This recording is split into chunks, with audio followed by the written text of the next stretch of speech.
Hello, my name's Alexis Graves, and for my vlog number 4, I chose to watch the movie The Breakfast Club, produced in 1985. So this film falls under the comedy and drama genre.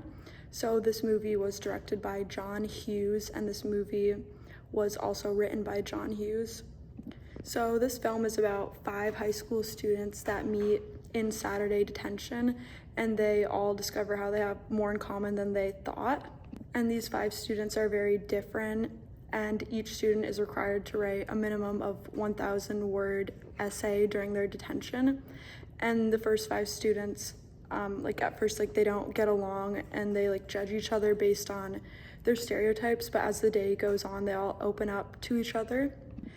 And now I'll talk about the terminology that I saw was greatly used in this movie.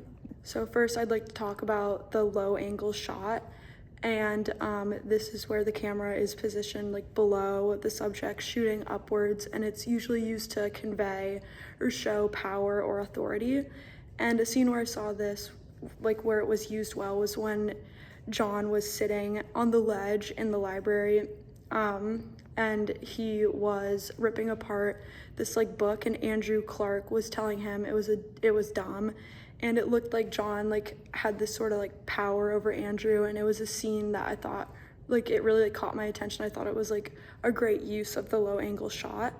And then another term I'd like to talk about is hard light, and this is lighting that's really defined, and it's sharp, and it uses shadows to show contrast, and it's often used to create a dramatic mood.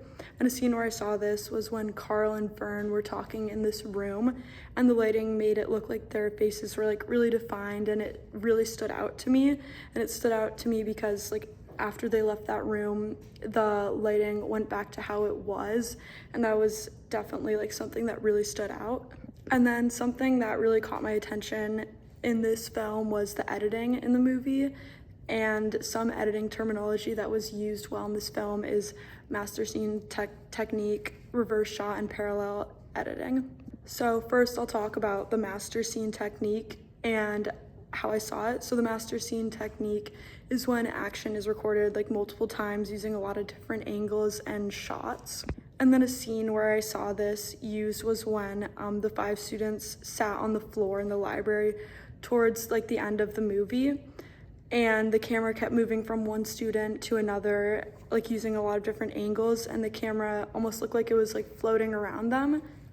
And that really caught my attention for the master scene technique.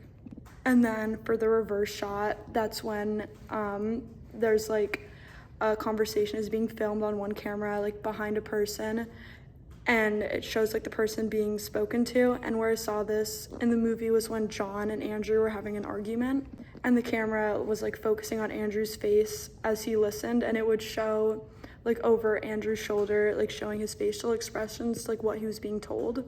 And something that really stood out to me in this movie was the sound design used in this movie. So this film takes place in pretty much the same room. And since it's mostly in the same room, there isn't too much other sounds going on in the movie. But I'll say that I thought it was they did a really good job at using ambient sounds to capture the atmosphere in the film. And a few examples of that is when they were in the library, they would hear rustling of paper and humming in the library. And something else that stood out to me was the use of Jack Foley and Foley sound, and that's when something is recorded and it's in sync with the scene. And I saw that because they used they created a realistic sound effect, the creaking of old library books and rulers and paper while the students were in the library. And overall, I think this movie was really well filmed with the sounds they used and all the lighting techniques that they used. And I think this is a movie that I'll definitely be watching again, and I can't wait to talk to my family and friends about it. So thank you for watching my vlog number 4. I hope you have a good day.